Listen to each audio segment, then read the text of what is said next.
when he looks at his reflection. Rafiki is like, he's wanting Simba to see Mufasa in him. He lives, he says he lives in you. Awesome, Mitch. Thank you so much for coming on the podcast. Yeah, for sure. I'm really excited to be here. Would you mind telling everybody a little bit about yourself, a little bit about your coaching program, and what got you here in the first place? Yeah, so I'm a life coach. I specifically focus on life purpose. So a life purpose coach is what I call myself. And I basically help people dig into their lives and really kind of get a bird's eye view of their life and the tapestry of their life from birth until the present day, so they can get a scope of who they are. So I have this program called the Life Purpose Program, and it's a 4-week program. And I meet with my clients 4 times, and I also give them a curriculum or a online form that they fill out during the process. So each day they have something to do. So there's questions and exercises for them to do that help dig in to who they are, and just kind of reveal like things like, what do they enjoy doing? Like what are their passions? What drives them? What lights them up? Like what gets them excited?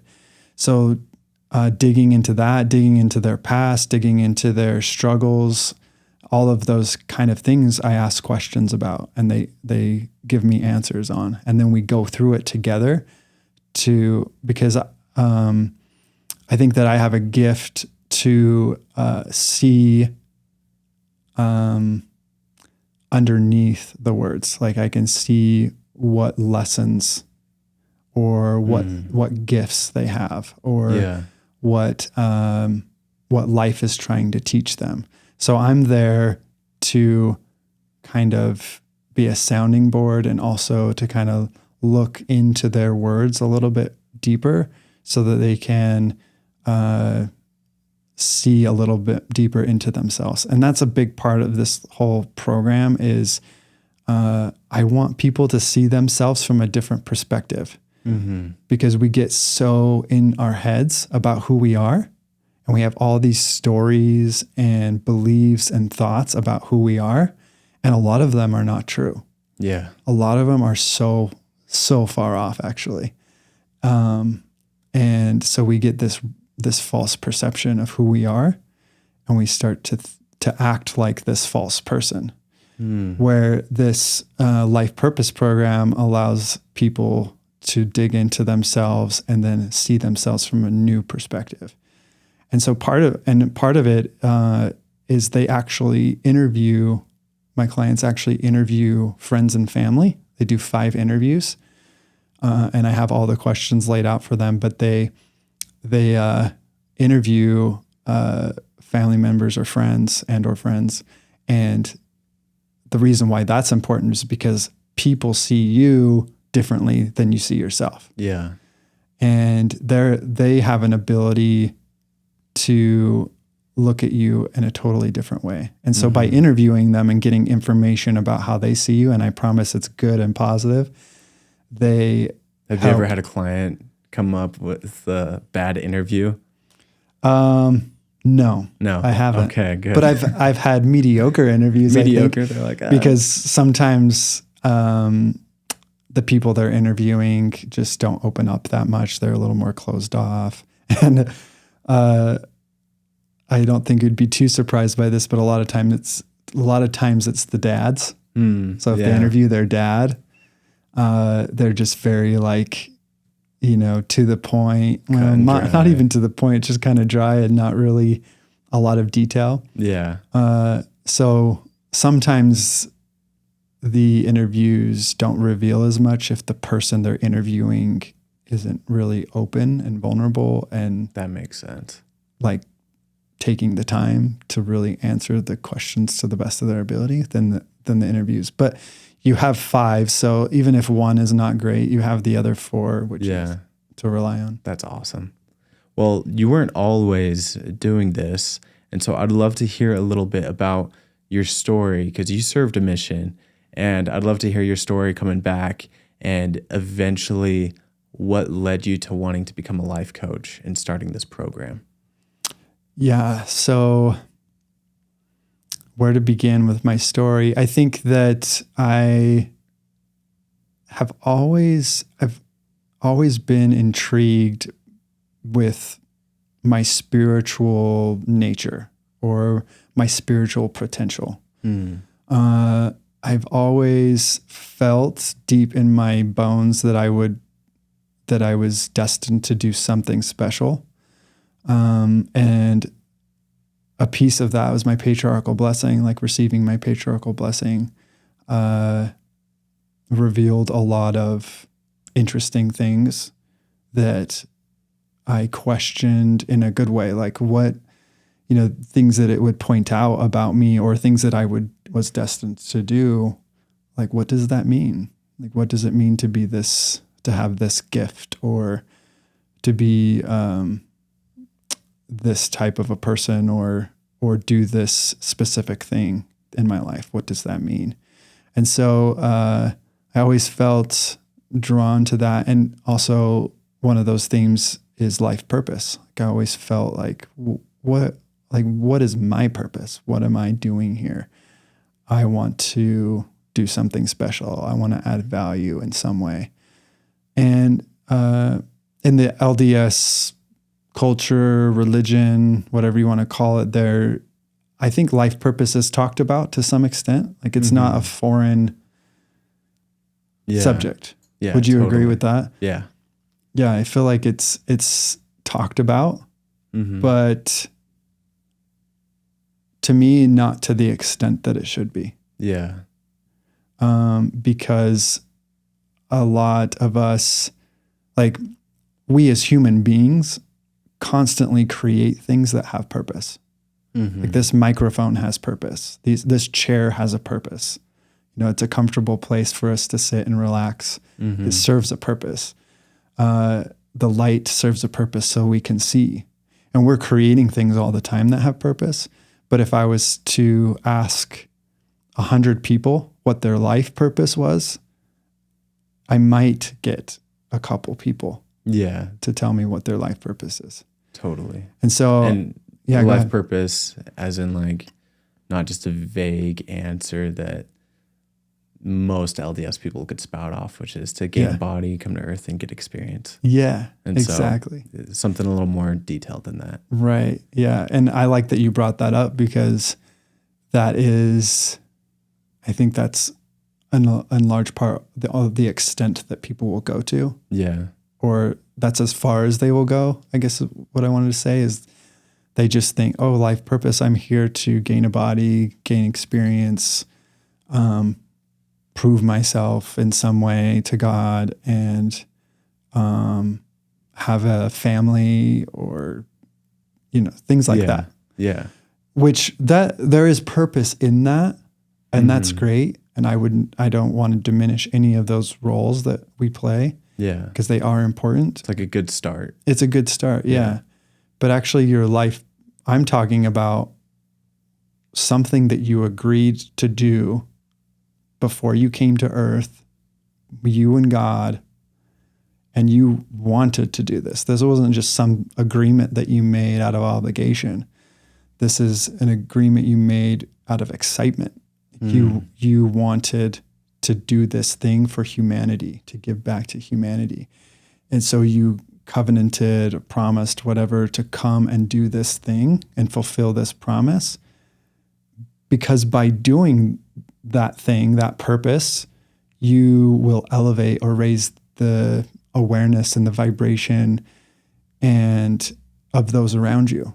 And which is one of the problems. I feel like more and more people are seeking life purpose, but one of the problems in our society right now is so many people are lost and don't have purpose. And so that's just every person that's lost and doesn't have purpose. That's just one person that's not contributing to leveling up society, leveling up their community, and leveling up their friends and family. Totally. Do you know Jordan Peterson? Yeah. So he talks about how everybody is a center of the universe, not the center of the universe, but a center, because whatever you do will either positively or negatively affect the people around you. And your loved ones feel it most, but even farther out from that, everybody will still feel it. And so it is very interesting to think of yourself as a center of the universe. Everything you do matters, and therefore having and being aware of that purpose that you have in your life is crucial in order to impact that web of people in the most positive way you can. Yeah, totally. So, yeah, could you tell everybody a little bit about maybe the story of how you found your own life purpose? Yeah. So,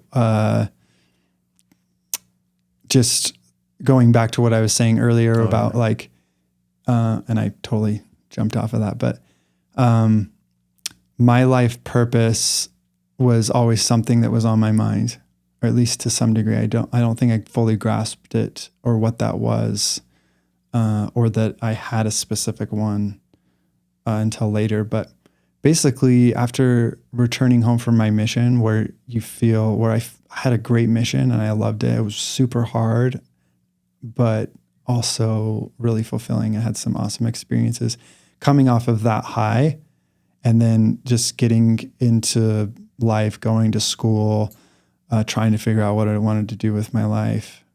And I feel like I just drifted into this like lull, or this like distant separation from God. And I just felt like I wasn't contributing anything special and didn't really know what I was doing. And I was full of anxiety and worry and fear.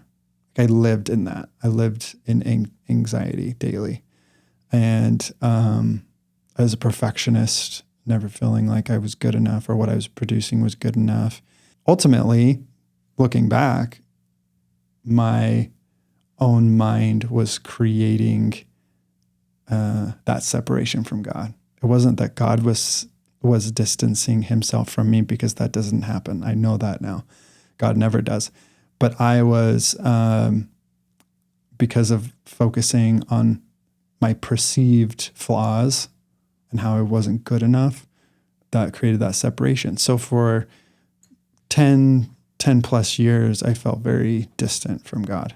And I was still like, I still had spiritual moments and studying scripture and having highs and lows there. It wasn't like I was in this complete dark abyss or anything, but from contrasting from the spiritual high on my mission to where I was at during those years, and I appreciate that discrepancy. I appreciate what I experienced on my mission and then not experiencing it after. It created that yin yang, that dark light, in a way that helped me be like 10 years later to be like, I am done with the lackluster spiritual life, and I want something more. I want to have more of a relationship with God. And so I decided I was going to wake up at 5 o'clock every morning, and I was going to draw, which is something that I love doing but had stopped doing. And then I was going to study my scriptures for an hour. So I had this 2-hour routine of drawing, scripture study, and prayer. And that developed into other things as well. Like I started meditating, which helped me deal with my anxiety.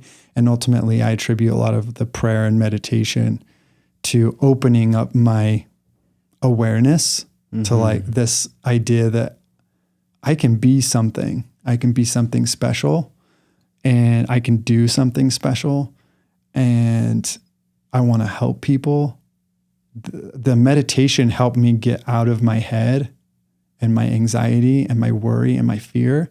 It helped create a wedge or a distance between that fear and anxiety. Yeah.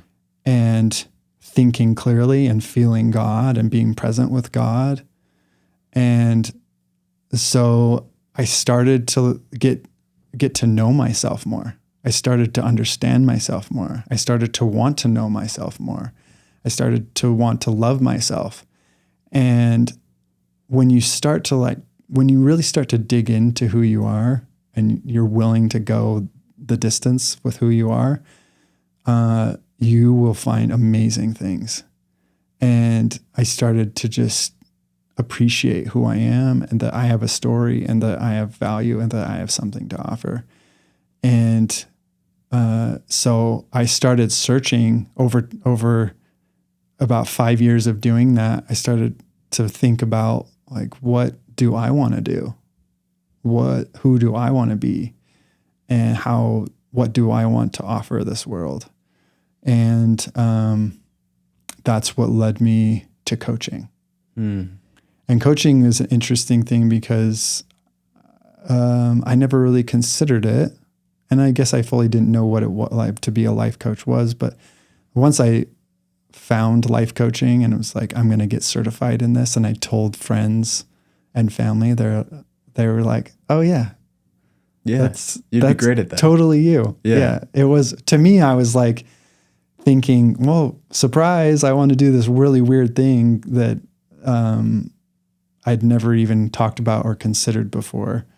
But to my friends and family, they were like, made total sense. Yeah. They're like, oh, and which is a good example of how people see what you don't see. Yeah. And so that was an example of like, they saw something in me. They already saw my ability to, help people work through issues and problems in a non-judgmental, receptive way that I could ask questions and be inquisitive and help them discover things about themselves. They already saw that in me. Mm-hmm. And so it was totally not a surprise to those people. So that's kind of the journey of going from this like anxiety ridden, self-absorbed. And I don't mean in like a negative, selfish way, though I have my imperfections as well. But I'm just saying, I just was so in my thoughts that I wasn't able to see who I was or who I could be. Yeah. But kind of getting out of that allowed me to open up to these other possibilities. I catch myself doing that all the time and being self-absorbed. And like you said, it's not a way of thinking a lot of great things about yourself. Like, oh, I'm so amazing, but just self-absorbed. I'm not thinking about anybody else. It's just my problems, my own thoughts, in my head. Mm-hmm. And yeah, it's like the worst feeling. And so when you describe yourself that way, I'm like, yeah, I get that. I feel that. Yeah. It's a universal problem. Yeah. And the day and age that we live in, I just think it's agitated to a greater extent, like with social media and just the go lifestyle that we have. Mm-hmm. It just makes it worse. But everybody has that problem unless they've done a ton of work on themselves. Yeah. So yeah, it's just a common struggle. So everybody that I work with, I know that they are blind to some degree about who they are according to how their thoughts are operating. Yeah. Yeah, it's so true. And it just affects, at least for me, I've just seen it affect relationships. Mm-hmm. I'm not involved with them. I'm not very attentive to what they're saying, and I'm very insecure about whatever else I'm thinking about myself. And so it's so funny how it literally affects you in so many negative ways. Right. But yeah, that is really cool how you were able to find that purpose and about like with coaching. And to you, it was a shock to find that strength. You're like, oh, I have this natural talent and this ability. And to everybody else, it was just like, duh.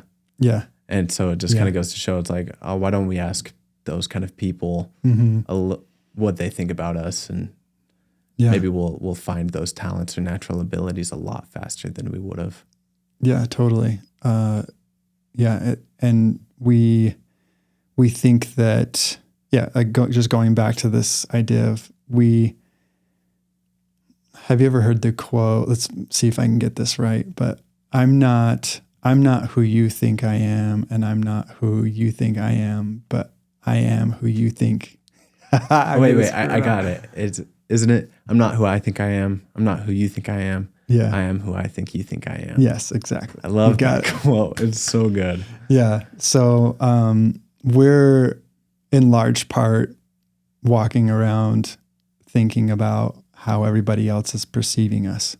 Yeah. But we're doing it in our own mind. Mm-hmm. So I'm worried about what you think about me, and I'm making assumptions about what you think about me. And through that, I'm creating who I am. Yeah. Does that make sense? So, which creates this false perception of self. So the interviews, when my clients do interviews with their friends and family, I'd say 100% of the time, I can't think of anybody, maybe there was one or two, that weren't nervous about doing the interviews. And it's because they think that the way that other people perceive them is the way that they have been thinking that other people perceive them. Yeah. Which is in a negative way, or some negative way. So they're always nervous about it because they're afraid of finding out the truth. They're afraid of finding out that everything they've already been thinking about themselves is true. Yeah.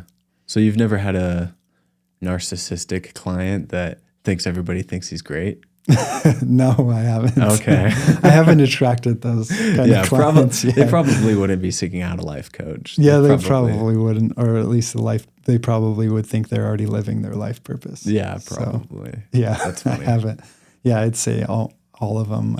Maybe a couple haven't, but yeah, they're just afraid of seeing or being told that their greatest fears about who they are true. Mm-hmm.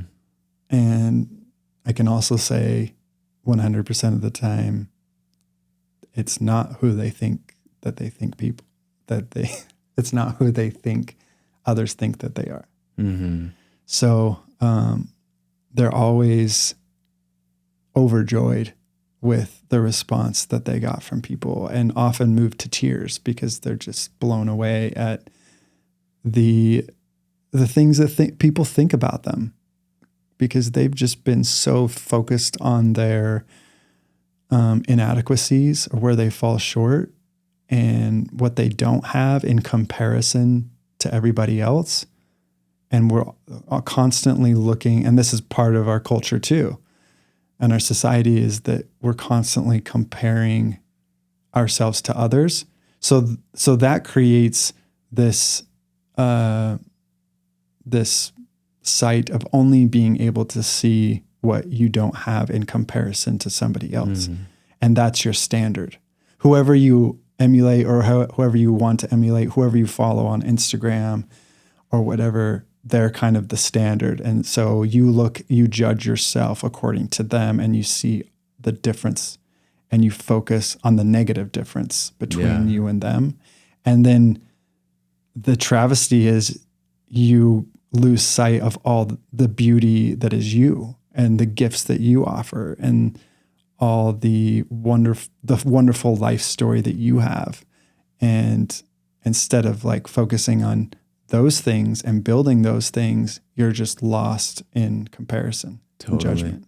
I had something that happened to me last week that kind of brought that point to reality.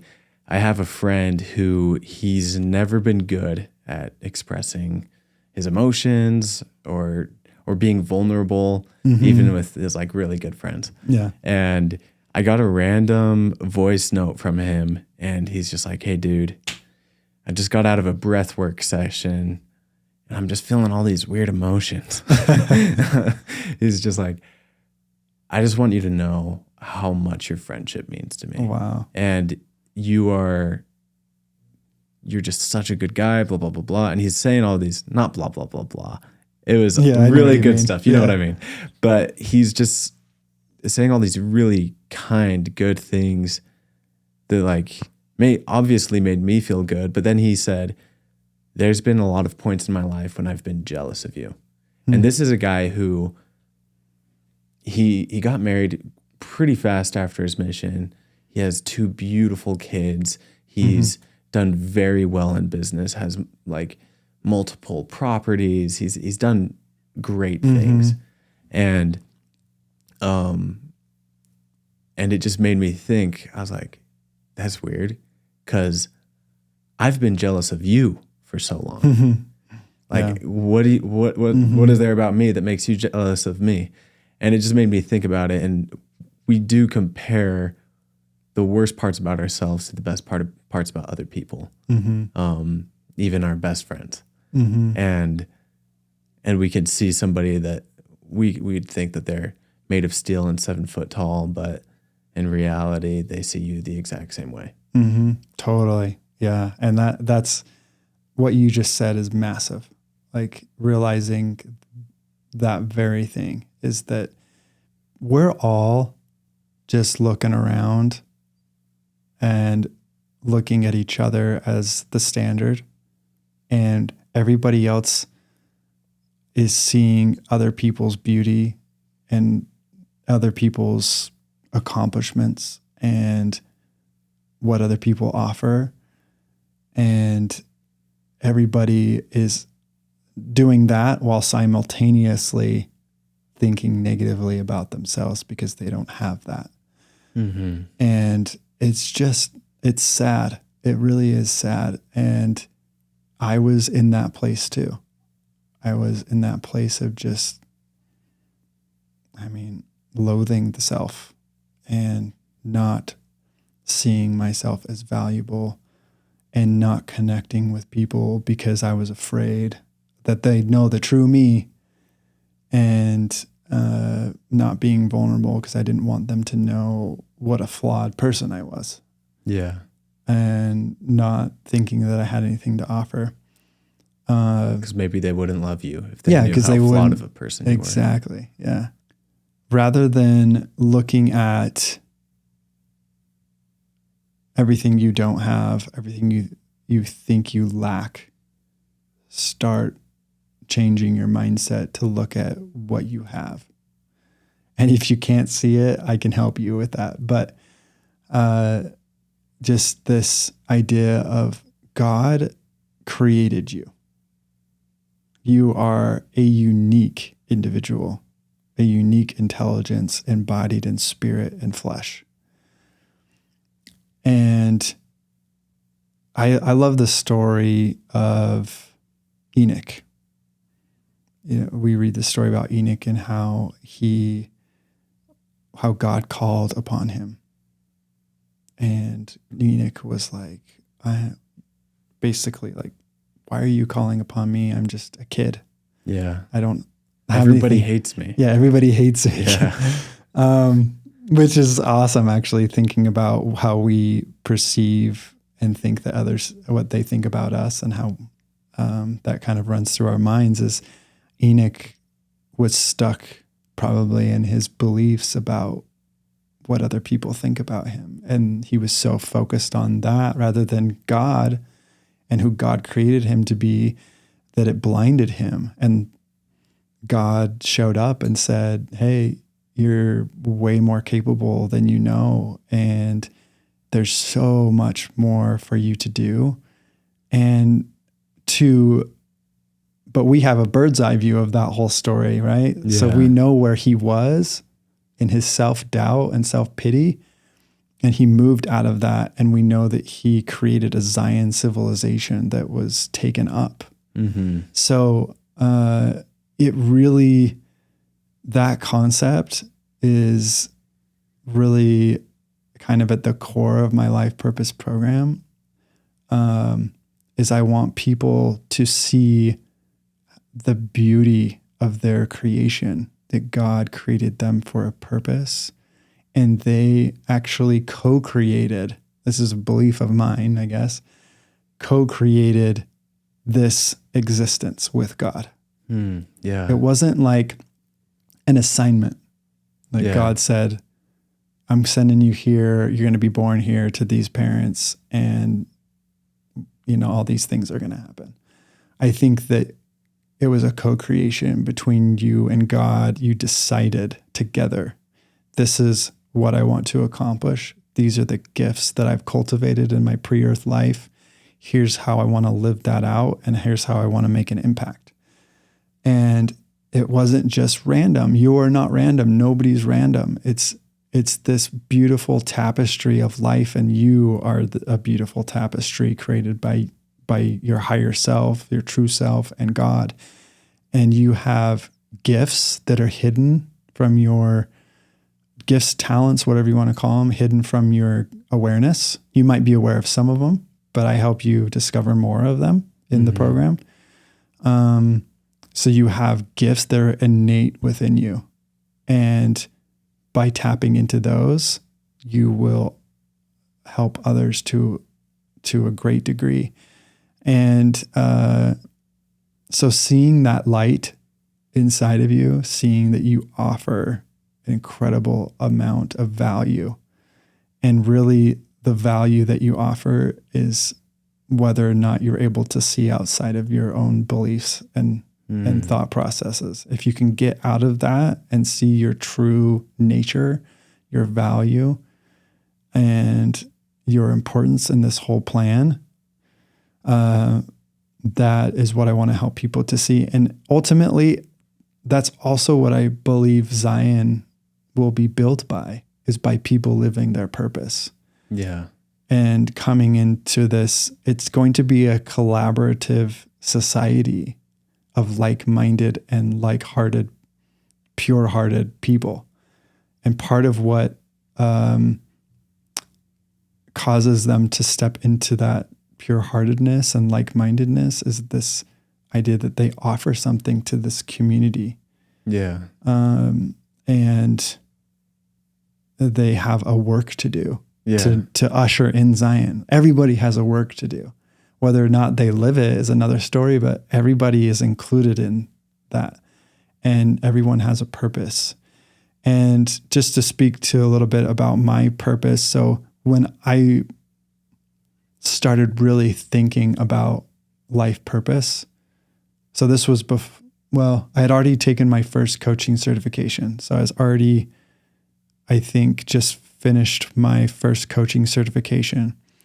And I was talking to people and just feeling like I wanted to help people discover more meaning in their lives, like some of my clients. And also I wanted to know more about, to have more direction in my coaching.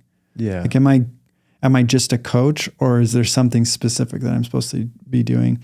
And I just felt like this fascination and this jolt, and partly after reading through my patriarchal blessing again, being like, I want to know my purpose. I want to know why I'm here, and I want to help other people figure that out too. It's so important.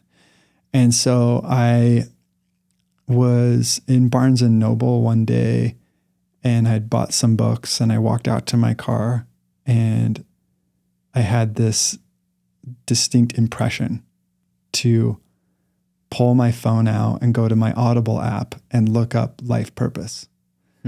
So I pulled out my phone, opened up the app, typed in life purpose, and this book came up called Discover Your Dharma. Discover Your Dharma. Dharma is a Sanskrit word from India that means soul's purpose. So it was this book about discover your soul's purpose. Yeah. And so I went back into Barnes and Noble, and they had it in stock, bought it, and started reading it, and read through it really quickly because I was just devouring it. And then I found out that the author of that book, Sahara Rose, had started her own certification, life coaching certification specifically on life purpose. Wow. So I signed up for that and took that, and that gave me a structure. And I've added to here and there to create my own, but a lot of it has to do with the structure she gave me. That's awesome. And it was in that program that, well, she also, once you were in the program, she had this curriculum that would help you figure out your own life purpose. You know, you don't want to be a life coach about life purpose and not know your own. Yeah. So I went through that process and discovered a lot about me and my nature. And there's more that we can get into later, but I created my life purpose mission statement, which is the last thing I do with my clients in the process. Is we get to the last day and we bring everything together, all the aspects of you and all the beauty of you into this thing called the life purpose blueprint. Yeah. And part of that, at the top, is your life purpose mission statement. That is sick. So what's yours? So mine is my life purpose is to connect people to the divine. Dang, that's good. That is good. Yeah. So, and I reworded it and played with it several times, probably rewrote it like 10 or 15 times because I was really wordy with it at first. And then it kind of like whittled down, and some people's are longer, some people's are shorter. It doesn't matter, but whittled it down. And I just felt like that. And that for me, that encapsulates actually two things. That means helping people connect to their inner divine and the divine, God. God, yeah. Because I believe that you cannot connect to your divine self and not connect to God. And I believe that you can't connect to God divine and not connect to your divine, because they're one and the same. That's the oneness that Christ spoke about in John. When you truly tap into that divinity, that God-like divinity, you are simultaneously tapping into yours. And if you tap into yours, you're simultaneously tapping into God's. So, that is so cool. It's like kind of going back to the whole bird's eye view thing of what you're talking about, of like your life. And if you're in collaboration with God, looking at your life, what you want to make of it, what you want to accomplish, and you look at that, and then you create, or down here, you kind of rediscover what that is, and then you make that mission statement. It'd be kind of cool to go through some notable figures in history and say, what was their mission statement? And figure that out, and then just be like, okay, well, it's time for you to kind of rediscover your plan, your collaboration you made with God, and make that mission statement. Because it's all theory to me because I'm just learning about this, but once you have that mission statement, once you've kind of like rediscovered it, it just gives your life so much more direction. It influences everything you do. Everything you intake, everything you output. Yeah. And so it's so cool. And so I'd love to do that sometime. Just like look at some of my favorite people in history, like Winston Churchill or Abraham Lincoln, and come up with a mission statement for them too. That'd be kind of fun. Well, to even think about, I know this is like top tier here, but think about Jesus. Yeah. What would you say his mission or his life purpose mission statement was? Oh man, there's a lot of things you could say. There's probably a lot of different ways to say it. Yeah. Yeah. I would say probably to redeem mankind. Oh, that's exactly what I would say. Yeah. To redeem mankind. Yeah. And so he not only did that in his atonement, but he lived that in his life. Right. So the atonement was kind of like the pinnacle of that. And he's still doing it, by the way. His purpose is still, eternal. So, but he, as a healer, as a teacher, a rabbi, as a friend to his disciples, as a son to his mother and father, he lived that redeeming, he was always redeeming souls, right? Like he was that was so much a part of him that it was his daily life. And that's what I think we all can aspire to in learning and living our life purpose. Once you figure it out, then you just live it, because your life purpose is the truest expression of your truest self. It's not life purpose. We have to be careful with, because we live in a very get it done, do it society where you're just constantly working and trying to become something. Life purpose isn't that. Yeah. You just are that. It is you. So it's not something you attain. I mean, you can get better at it. Don't get me wrong. You can improve skill. You can improve on your talents. Your message can be more clear. It can be more decisive, but it's all the whole time as that's unfolding. It's just an expression of the truest you. Yeah. And so it should be fluid. It should be enjoyable. You shouldn't be doing something that you don't enjoy. If you're not enjoying it, you're not on the right path, or you're not living your life purpose. Your life purpose is going to be the most exciting, fulfilling thing that you've ever done. Yeah. So yeah, it's an embodiment. It's who you are at your core. That is cool. It's just realizing that rather than feeling like you have to become it over a long period of time. Right. That is really cool. Yeah. It's just like this.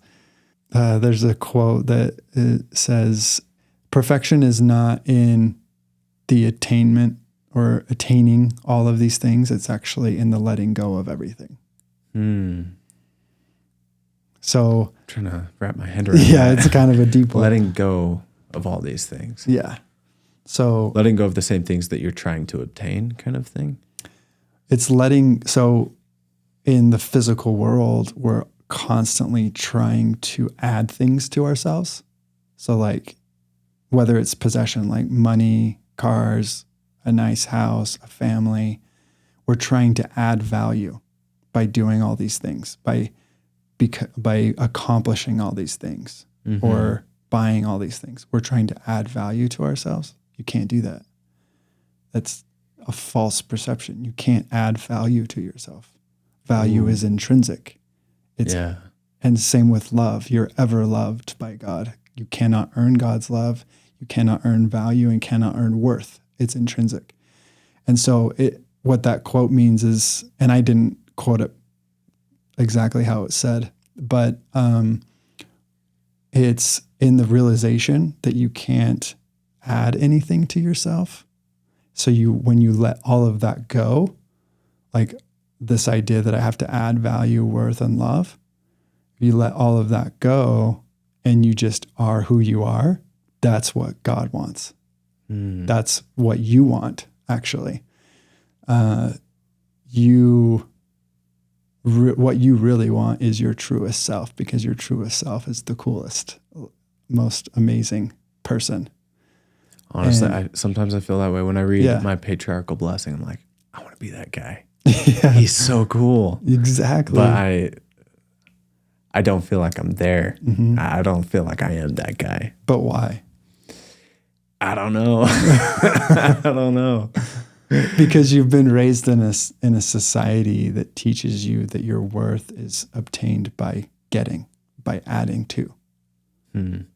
You've been conditioned. We've all been conditioned into that thought process. And it actually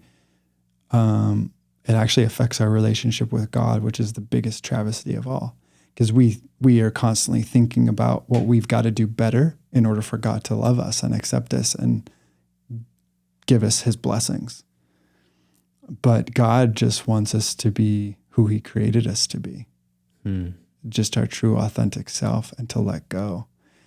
I think of Luke chapter 12, Matthew 6, where Christ is talking to his disciples and preparing them to go out and to preach the word. And he's telling them like, hey, do not worry about your life, about what you're going to wear or what you're going to eat. And he goes on to say the birds aren't constantly collecting food and putting it in a storeroom for basically for a rainy day. Like they're waking up and flying out, finding food, and it's just there. Everything they're taking care of. And he talks about how the grass is something that God also takes care of. And Christ points out that it's so insignificant that we gather it up and we burn it. But God still takes care of that. So then Christ says, well, he's basically making this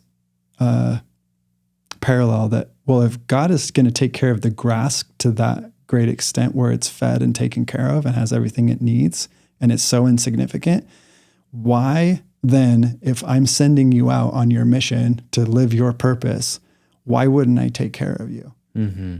Why wouldn't I provide for your needs? And he's basically saying, don't search after obtaining things. Don't think that you need to worry about eating and drinking and sleeping or what you're going to wear. And he says the pagan runs after those things, or the Gentile, like the world runs after those things. Yeah. But he's plucked us out of the world. And if you are willing to be that person who he created you to be, he's going to take care of you because he needs you to fulfill that. Mm-hmm. And so just letting go of all the worry. And I know it's easier said than done because of the conditioning that we've all been through. And I'm not saying it's easy and you just should wake up tomorrow and not worry about anything, but that's the goal, is to get to that place where you're just living in synchronicity with God and in your life purpose. And he's taking care of you and you're taking care of what you promised you would take care of. Yeah. I have a quick question. Maybe I'm thinking about it the wrong way. Maybe I need to reframe how I think about it, but aren't we supposed to, I guess I'm kind of answering the question in my head as I'm thinking about it. Aren't we supposed to change? Aren't we supposed to refine ourselves and not just, because in my mind, when you say you just need to be yourself kind of thing, in my immature mind, it's oh, I can do whatever I want, really, or whatever weakness tempts me in the moment, because that's what I feel like I need right now. How would you respond to that? Because obviously, I don't think I'm framing it in the right way in my mind, but how would you respond to somebody that's asking? So you're saying that you get confronted with a temptation and under this idea that you can just be yourself, you should just give in to the temptation because that's what you felt that you needed at the time. Is that kind of what you're saying? Yeah. I understand what you're saying, and I think that that's valid under the operation of the ego or the false self or the natural man.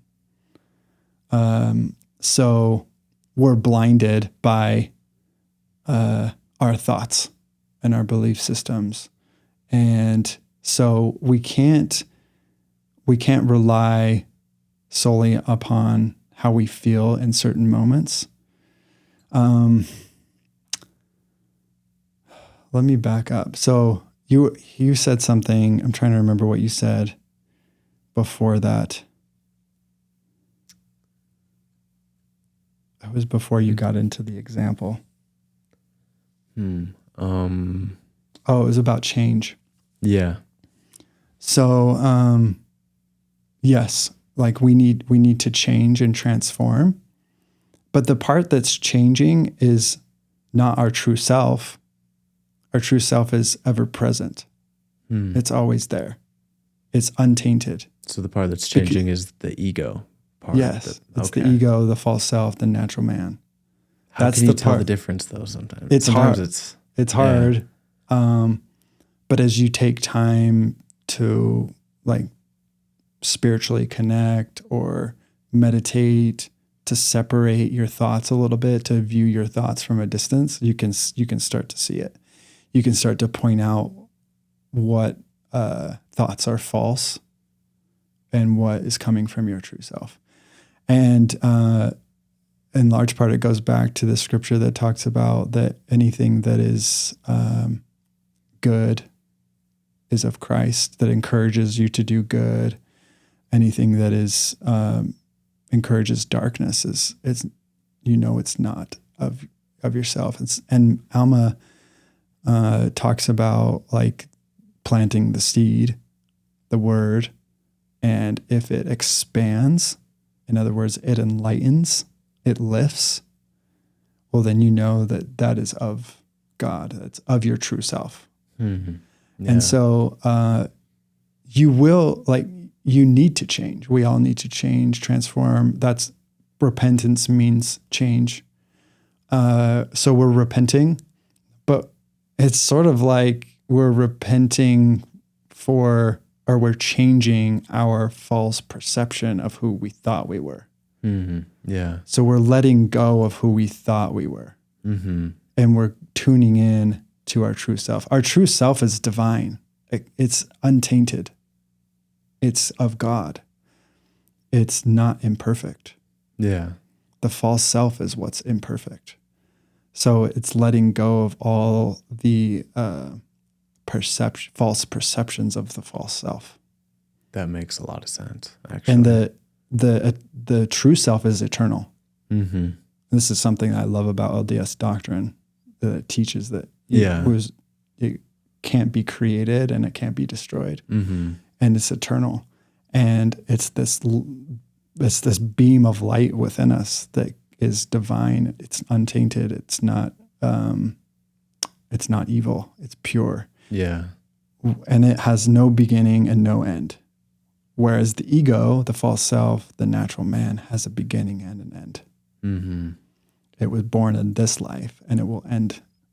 Well, it can extend into the into the next if we let it. Yeah, it can go into the spirit world. But actually, are you on Threads, like Instagram Threads? It's like the I haven't Twitter. Looked into that yet. Yeah, I actually just posted something. Something I learned in therapy a long time ago or a group session I was in, and he said he's talking about worthiness. Mm-hmm. And how worthiness in the church has such it's like a two-edged sword. It can really hurt people if they don't understand it, because they hear worth inside of that. Yeah. And they're like, I'm unworthy. Mm-hmm. I am of less worth. And I sinned, therefore I'm unworthy. So therefore I am of less worth. But I had such a paradigm shift in this group when I learned this principle. Sin is not the thing that makes you. Sin can't make you unworthy of God's blessing, of God's love, of your identity. Sin is simply unworthy of you as a son of God, as that divine being. Mm-hmm. Like you said, you are eternal. You are always this way. And so you are always like the true self was perfect before this life, in this life, and after this life. Mm-hmm. And so don't cover it up with a bunch of mud kind of thing. But that mud isn't you. Right. It's not. We think it is. Yeah, we think which is the problem. Yeah. We think that our imperfection is us. And actually, a lot of our imperfection, a lot of our mistakes are a result of thinking we're imperfect. Yeah. Because when your thoughts create your feelings and your feelings create your actions. Hmm. So if you're thinking that you're a sinner, that you're not worthy of God's presence, that you're not worthy of having him being in relationship with God. You're not worthy of his blessings. If those are your thoughts, how do you think you're going to feel about yourself? Yeah. You're going to feel terrible about yourself. And if you feel terrible about yourself, how do you think you're going to act? Act in the way that makes you act in the way that a terrible person would act. Because you're feeling that way. You feel that way. Yeah. If you're feeling like garbage, if you're sick, do you want to go party and have fun with people and go out? Most likely not. You're going to want to stay secluded. And that's a more of a physical, but when you feel like you're unworthy, you feel like you don't have value and you feel like a sinner, well, then you're going to act like one. Yeah. And then when you act like one, you get outcomes, you get consequences of those actions. And then those become your evidence. So you make a mistake, you do something wrong. Well, now that's your evidence that you actually are a terrible person and you're not worthy. Totally. So then you go round and round the cycle and you start thinking more negatively about yourself, feeling more negatively, acting more negatively and getting those outcomes. And then you start to believe that you're actually flawed and imperfect. And then you, as a result, that affects your relationship with God, like you were describing. You start to feel unworthy of God. Mm-hmm. And feel like he doesn't love you. And also, one of the biggest travesties is we start to perceive ourselves as being on a scale with God. Mm. It's almost, and this is how I viewed God, honestly, and how a lot of people that I've talked to viewed God as, and it's subconscious. It's not always on a conscious level you view him this way, but I noticed after digging into this kind of conversations, I viewed God as almost like this distant figure. He distant because I'm unworthy. Mm-hmm. So he can't be in my presence because no one clean thing can be in the presence of God. So God is distant and he's out there in the ether somewhere. So when I would pray, I would just see darkness. And he was kind of this figure, and I felt love from him. Don't get me wrong. It's not like I never felt a connection with him. I'm not saying it was either or, but when I really dug into it, I think I had this vision of him distant, but also hovering over me, like judging my every move, whether this move was good or this move was bad. And I'm going to give you more light. You're closer to me based on what I'm doing all the time. Yeah. And so it made it seem like love and worthiness were like always on this scale of like constantly going in and out, in and out. And what I realized is that was all just in my head. God is ever present. He's in and through all things. He's right here, right now. And so the realization was this: I am not keeping God's commandments so that he will love me, so that he will consider me worthy of his blessings, and so that I have value in his eyes. That's not why. I'm keeping his commandments so that I don't forget about his love and the way that he sees me as valuable and worthy. Because when we sin, it separates us from that knowledge. Yeah. And I also keep the commandments so that I can come into deep divine relationship with him. So I relate it to, like, if I have a son, and let's say I build a thriving coaching business, like multi-million-dollar coaching curriculum and business and everything, and I have all these coaches under me and all that. Yeah. Which, by the way, sounds like something I'd never want to do. But let's say that I wanted my son to have that business, but he chose a different path, and and he chose one of, heaven forbid, drugs and alcohol. Mm-hmm. I want him to have it. I love him unconditionally. No matter what decision he makes, I will love him unconditionally forever, for all time. And he's always worthy of what I want to give him, and he's always valuable in my eyes. But I won't give it to him because that wouldn't help my kingdom, my business. Mm-hmm. It wouldn't help all the people that are involved in that. And it also wouldn't help him. It would be giving him a responsibility that he's not ready for. And so that's how Worst thing you can give an addict is money. Yeah, yeah, exactly. Yeah. So that's kind of how I view it, is I'm not out here trying to prove my worth to God so that he'll bless me, or that trying to gain more of his love. That's always there. It's intrinsic. It's ever existent, never ending, always flowing into me from him. And, but I'm following him. I'm trying to listen to his voice and his guidance, because I don't want to forget that. Mm-hmm. I don't want to be blinded from that, because that is so powerful to know that. And then I also want to come into deep relationship with him. So and that's how it would be with my son.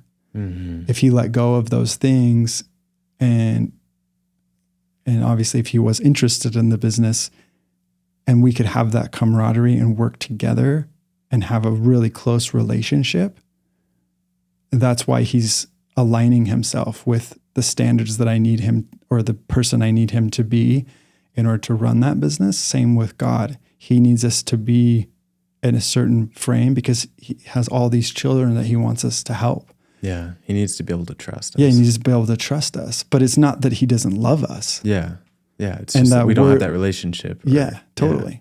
So that's how I view it now. He's not like, now I view him, when I close my eyes, he's near. I visualize him here with me in my presence, because I am worthy of his presence. Yeah. That's a really good way to describe it, with like the whole, your son, your business, like you wouldn't give it to him because he wouldn't be able to help the kingdom, and it wouldn't help him either. Because sometimes at least for me, when I hear people say like, there's nothing wrong with you, you're perfect, my gut reaction is to be like, ugh, like, mm-hmm. What are you talking about? You don't know me. You just want me, you want me to avoid accountability kind of thing. And that's not good. That's like my gut reaction. And I know that's like a lot of return missionaries' gut reactions, because like accountability is a big thing. But in the way you described it, as well as the way it actually is you can take full accountability while knowing you are completely worthy of God's love, that your identity is perfect as a son, as a daughter of God, while still taking accountability for what you are doing right now. Yeah. And maybe the ego side, or the false perception that you've put on yourself. And so, that's a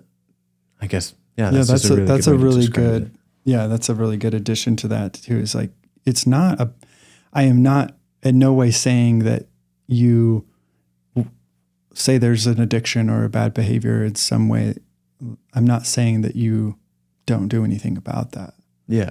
But here's the problem that I see and that I noticed is we are using self-criticism and lack of self-acceptance and self-criticism to motivate ourselves to change and to motivate others to change, and judgment to motivate ourselves to change. For example, if I'll just use my son again. If he plays soccer. So if I let's say I have a conversation with him before the game and I tell him all the things I want him to do and he doesn't do them. And after the game, I come down really hard and I criticize everything he did, and I judge his actions and I tell him what he needs to do better. He might improve a little bit, but like, let's say I do that for 3-4 games in a row. and he really tries to impress me and tries to do better. And so the criticism might motivate him to some extent. Mm-hmm. But if I keep coming down on him, he's going to start thinking that he can't do it. And he's also going to start thinking that he should be able to do it, but there's something wrong with him. He's intrinsically flawed because he can't live up to the standard that I've set for him. And so he starts to think that he's intrinsically flawed. Something's wrong with him. So we do that on ourselves all the time. We'll point out everything we do wrong, and we point out all of our flaws, and we should have done this, should have done that, but we didn't do that. So we're not good enough. We're not worthy. We're not loved, whatever it is. Sorry, just to interrupt real quick. I like what you said, like self criticism. Yeah. Self-criticism. It's not behavior criticism. It's self. Yeah. And so it's internalizing the critiques that you have and making that the motivating factor. I had a really good thought. Gosh. Flip. With self-criticism. Yeah. If it's important, it'll come up again. So yeah, so we do that all the time. We criticize ourselves all the time. And the motivation is kind of pure because we're trying to motivate ourselves to change. So if we've got some bad behavior or whatever, we're criticizing ourselves. Why do you keep messing up? Like, you got to do better. You got to change this. Like, you can't continue down this path. You're no good. Let's get it together. We do that. We're trying to motivate ourselves to change this thing that we don't like. Mm-hmm. But the problem is we're using a low vibrational emotion or feeling to change ourselves. Yeah. Self-criticism, self-hatred, self-loathing. You can't change through that. Love changes. Love is what transforms. The reason why the atonement works is because it was done in love. It's a power. It's powerful because it's birthed out of love. That's what makes it possible to change, is because of love. If love was not a part of that equation, it would not have power. Love is the most powerful force in the universe. And so when we're using self-criticism and coming down on the self and loathing the self because of our imperfection, our perceived flaws, then we're using a low vibrational emotion to change ourselves, and it's never going to work. Yeah. And so my belief is that you have to use love. You have to use acceptance. You have to use grace, constantly giving that to yourself. That will motivate you to change. And I'm not just talking about I'm talking about the divine, knowing that God also loves you regardless of what you do will motivate you to transform. Mm-hmm. And so, yeah, using that instead of loathing the self or hating the self or whatever it is, that's going to get you nowhere. Just further down the road of whatever it is that you're doing. But if you truly love and accept yourself, just like God does, well, that's transformative. Totally. I kind of pieced together what I was thinking. Okay. If we are eternal beings with no beginning or end, how we view that eternal being is so important, because that eternal being doesn't really change. We change, like the ego can change, how we view ourselves can change, but that eternal being doesn't change. No. So if it is divine and if it is perfect, we can give ourselves grace when this weak flesh makes a mistake. Mm-hmm. But if you start criticizing self, criticizing the soul, criticizing the eternal being, then that's just who you are. Mm-hmm. That like you said, it's a low vibration, but in a different way of saying it, it's just that's just who you are.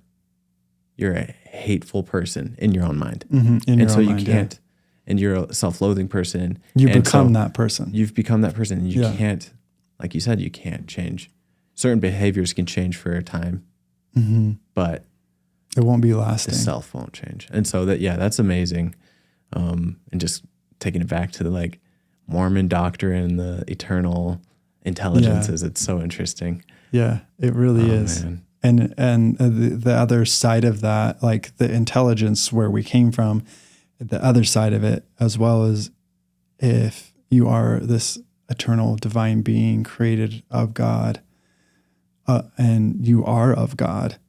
The other piece of Mormon doctrine that I love is this eternal progression that exists within our doctrine is just beautiful because you're always ascending higher and higher and higher and higher, never ending. Dang. And so, I mean, and that's who you are. That's who you are at your core. That's who you truly are, is that divine, unlimited being. That's, it's hard to even express or comprehend, but we in this mortality have essentially been blinded from who we are. God, we have been veiled. And my personal belief is that the mind is the veil. And the body's part of that mind, but the mind is the veil. Yeah. So if you think limiting thoughts about who you are, your limitation is in your mind. Yeah. So it's just going to take it back to, not take it back, but take it to Lion King when he sees his dad in the sky, like Mufasa. He's I love that scene. He's like, "You've forgotten me." He's like, "No, I haven't forgotten you." He's like, "Yeah, because you've forgotten who you are. You're running around eating bugs and you're not taking care of your pride.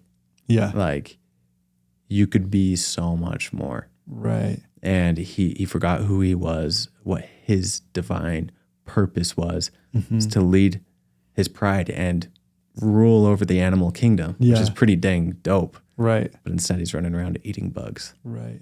And I'm so glad you brought that up. My wife and I have talked about that analogy as well, because the wording in that scene is just so perfect. It is. And also on top, the other part of that is when he looks at his reflection, and the Rafiki is like, he's wanting Simba to see Mufasa in him. He lives. He says he lives in you.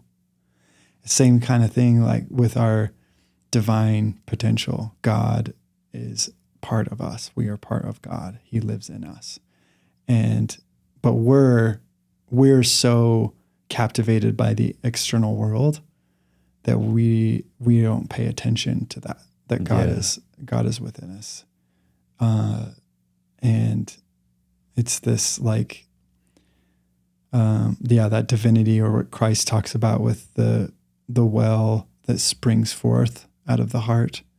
It's like that divinity, that well of life that you've been looking for out in this world. It's actually been sitting inside of you this whole time. So kind of the same concept. Cool. Dang, I love that. Well, I'm excited for everybody. I'm actually going to be taking his course and going to be going through it, learning about myself, and I'm excited to do it. And we're going to be having you back on and to talk about my experience doing it. And so I'm really excited. But until then, could you tell everybody a little bit like where they can find you? Yeah. So my website is www.wholesoulhealer.com.